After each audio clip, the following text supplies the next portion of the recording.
Wait, you're kidding. Hold the phone. Somebody just discovered a lost civilization from space.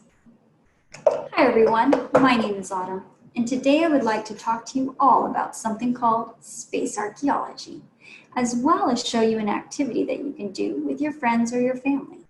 So, put on your adventure jacket, don your adventure hat, and cue the music.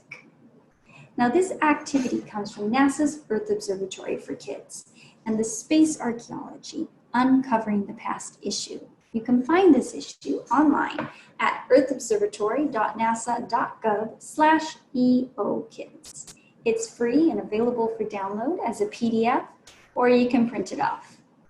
Now, back to space archaeology. Imagine uncovering an entire city without ever even setting foot in the location. You can. It is possible with satellites and remote sensing technology. The way that it works is satellites encircling our planet make use of many different types of technologies, such as natural color imagery,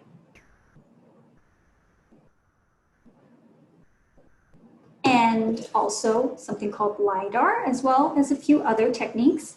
But LiDAR, for example, makes use of laser light. And this laser light is sent down to the surface in pulses. And then these pulses of light bounce back up to the spacecraft. And the amount of time it takes to get from the surface back up to the spacecraft tells us about the height of the surface. And differences in heights on the surface, even small amounts of differences of heights, can indicate that there may be something under the surface, especially if the data indicates a shape, as it did here, of a lost early American homestead in Eastford, Connecticut.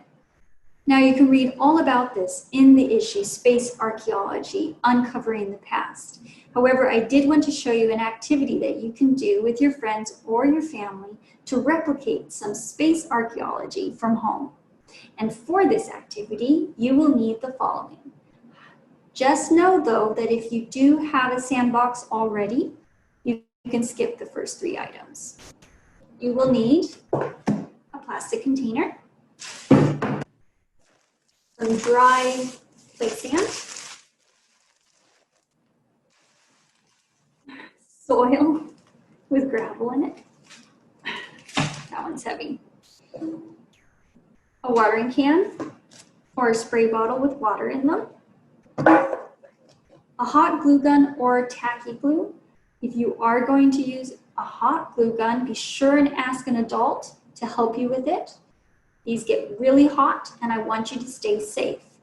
You will also need some popsicle sticks or skewers, or you can use the glue sticks from the hot glue gun if you have a bunch of these. And last but not least, you will also need a digital camera, or you can use your cell phone. This is going to be our remote sensing instrument.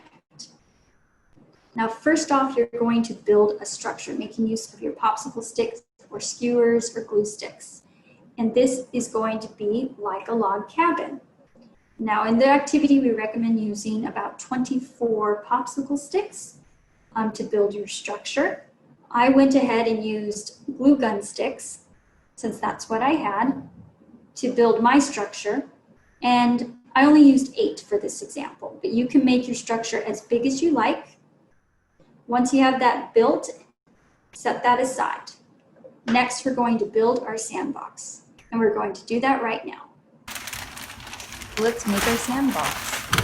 I'm using a mixture of dirt and gravel so that my land will get proper drainage in my container.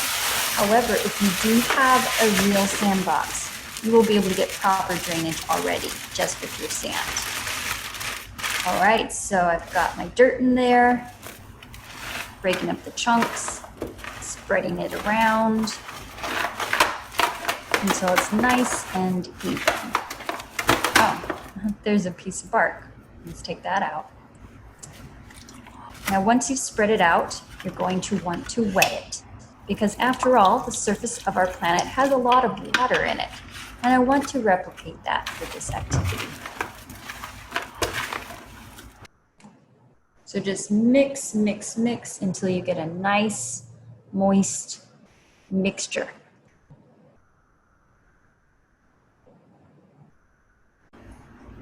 Now take your structure, and then you're going to pick where you're going to bury it. And where you bury it is going to be a secret. So I've made a hole, but it wasn't quite big enough. So now set it in, and then I'm going to take a handful of wet mixture, if it's soil or sand in your real sandbox, and pack it into the center of your structure. You see, precipitation, erosion, and sediments over time will have compacted the surface materials into and on top of your abandoned structure to cover it. And that's why we're doing this step here. Now take your dry clay sand and sprinkle it all over the top of it.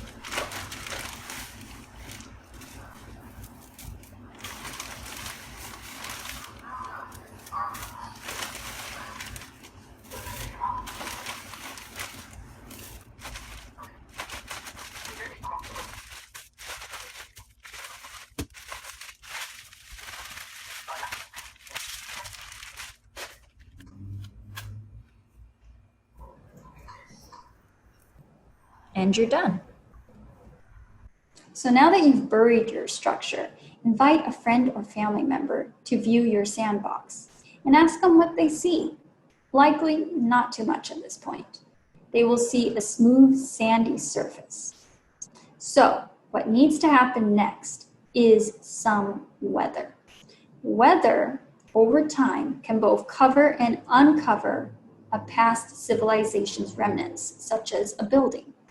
So we are going to replicate some precipitation with our watering can or our spray bottle. So you're going to fill your watering can with water, and you're going to completely wet the area. Your friend can be the one to do this. Once it's wet and the water has soaked in, have your friend take their digital camera or their cell phone to take a picture, like a satellite from above. Once they have that picture, they can then use the image editing tools within their device or on their computer to affect the image for light, color, contrast. Here are just a few examples of the dig site that I did. And as you can see, the structure is quite visible, and especially visible with these adjustments to the image. Now, once your friend or family member has located a potential dig site, invite them to dig in and find the structure. Well, I hope you enjoyed this activity. Remember, you can find the full instructions for it at NASA's Earth Observatory for Kids by simply going to earthobservatory.nasa.gov/EOKids and searching up the space archaeology issue. I will see you next time. Thanks for joining me today. Bye-bye.